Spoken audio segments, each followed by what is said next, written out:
This is the brand new $400 million Air Force One.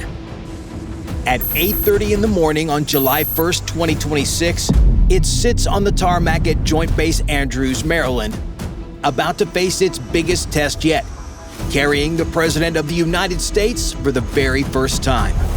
But this jet is unlike anything the Air Force has ever tested. 18 months ago, it belonged to a foreign royal family. And there's one thing it can't do, something every Air Force One before it could. The Air Force calls it the VC-25B, tail number 25-3300. Underneath the presidential seal, it's a Boeing 747-8, an aircraft the United States Air Force has never operated in its history. For the past 12 days, crews have quietly flown it on test flight after test flight to prove it's ready for exactly this morning. And the price tag? Reportedly, America spent more than double it just getting the jet ready. But today's flight is the easy part. The real test comes 7 days from now, when the Secret Service makes a decision about this plane that nobody standing on this tarmac saw coming.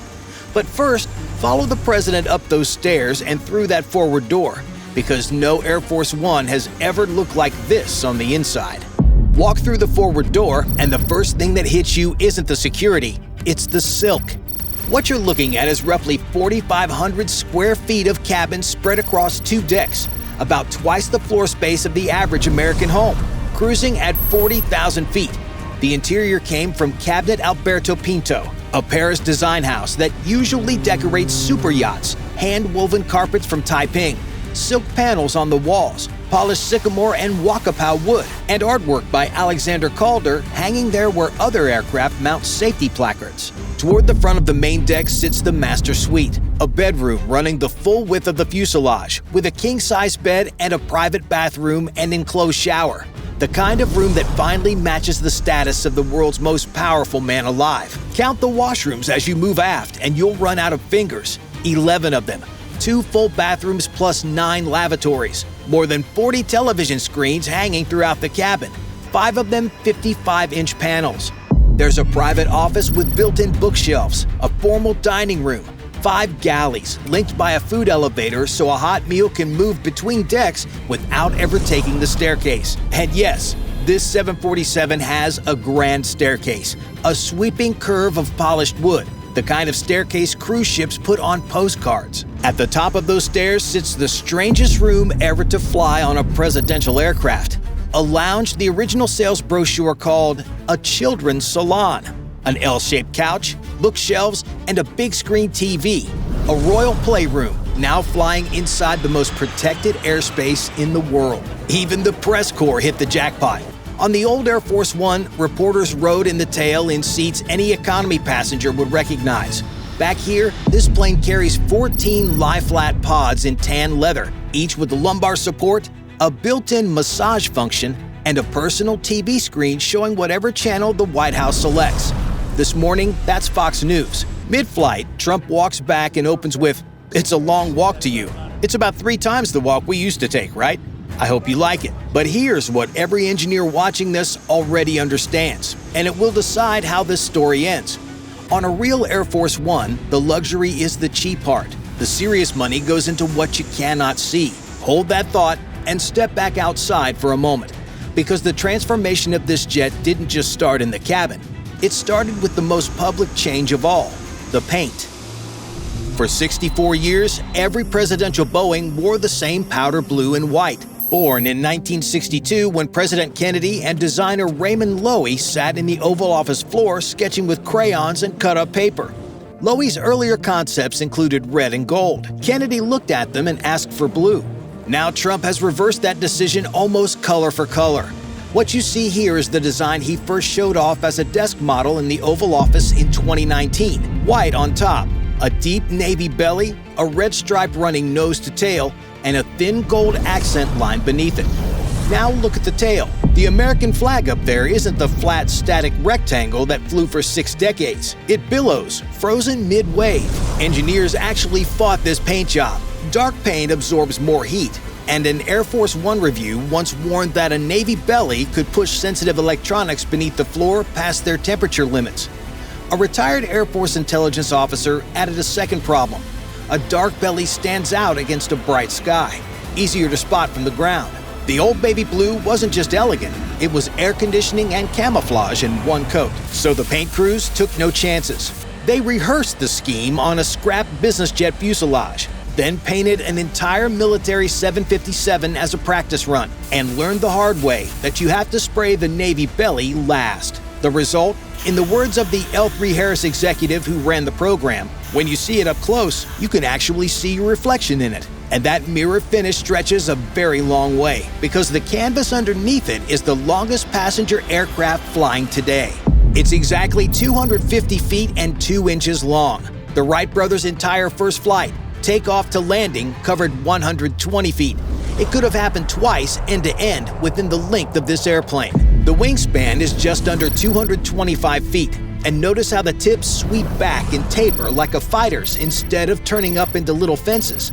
Those are called raked wingtips, and they squeeze extra range out of every gallon by cheating the drag that forms at the end of a wing. Hanging under the wings are 4 massive General Electric GEnx 2B67s, the same engine family that powers the 787 Dreamliner. Each fan is nearly 9 feet across, wider than most garage doors are tall, and each engine delivers 66,500 pounds of thrust. That means one of these engines outpulls an entire Boeing 737 running both of its engines flat out, and there are 4 of them. See the sawtooth edges on the back of each engine housing? Those chevrons let the hot exhaust mix gently with the outside air, which is why a plane this enormous whispers onto a runway, while burning about 15% less fuel than the engines on the old Air Force One. The fuel tank swallows 63,034 gallons of fuel. The fuel alone weighs more than 420,000 pounds, heavier than a fully loaded 737, passengers included. It cruises at Mach 0.855, the fastest commercial passenger jet in service, with a ceiling of 43,100 feet, and it can fly 7,730 nautical miles without stopping.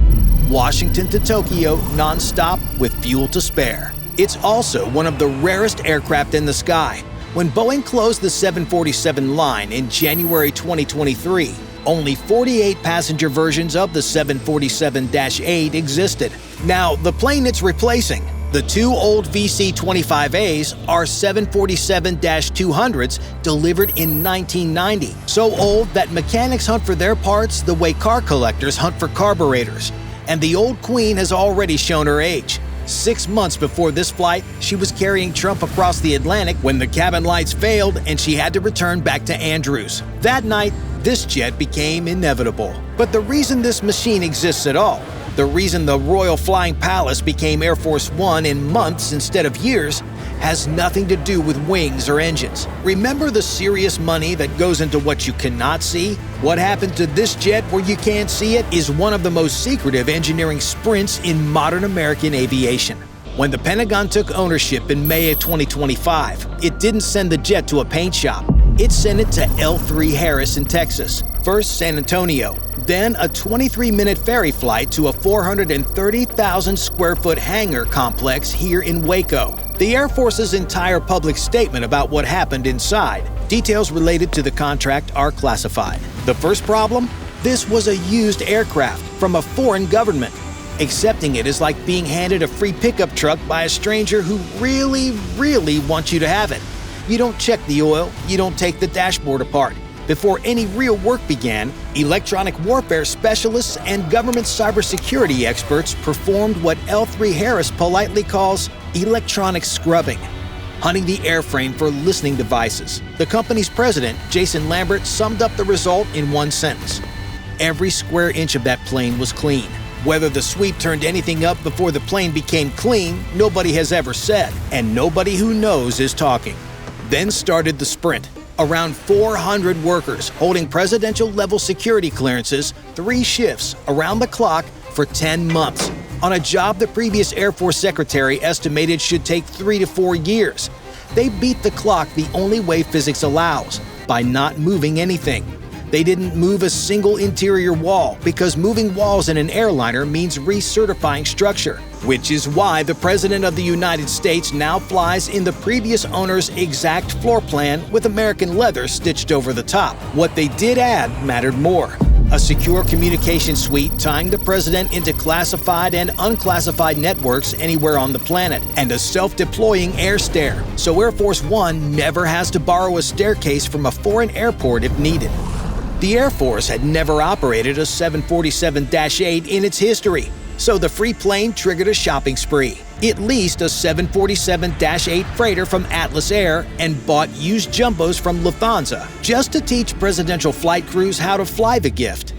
Pull up the flight tracking logs from that spring and look at the call sign, Vader 01, the unpainted jet flying test missions over Texas in bare white primer. For several weeks, America's next Air Force One answered to Darth Vader.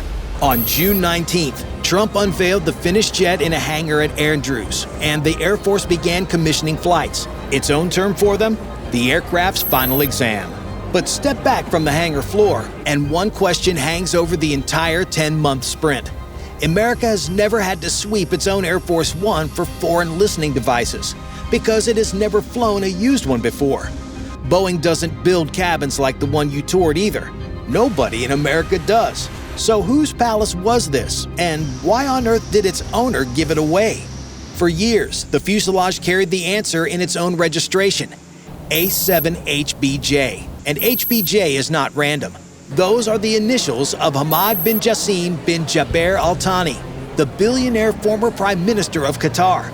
The tail number was a monogram. That's the tax bracket where airplanes get initials. Boeing built the jet here in Everett, Washington, and delivered it to Qatar's royal flight in April 2012. Then it did almost nothing.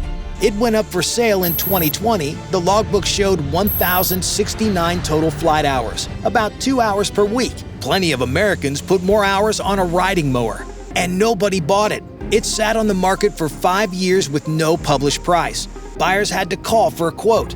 Look at the listing photos from 2020. Silk lounges, spotless carpets, a palace nobody wanted, because the fine print was brutal. Roughly $23,000 per flight hour to operate, a landing gear overhaul coming due, and a heavy maintenance check on the calendar that takes months and costs millions. Worse, about the only people on Earth who buy VIP jumbo jets, the Saudis and the Emiratis, were busy blockading Qatar at the time.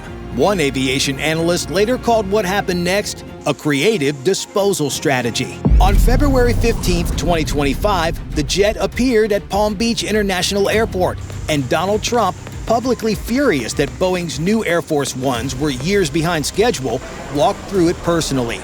3 months later, Qatar announced it was giving the plane to the United States, free, at least on paper.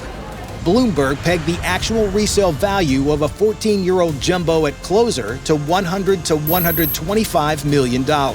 And Washington did not take it quietly. Democrats called the gift unconstitutional. Republican Senator Ted Cruz warned it posed significant espionage and surveillance problems. Trump's answer? I could be a stupid person and say, no, we don't want a free, very expensive airplane. And when both governments signed the paperwork in July 2025, the agreement contained a sentence you will never find in a normal aircraft deal.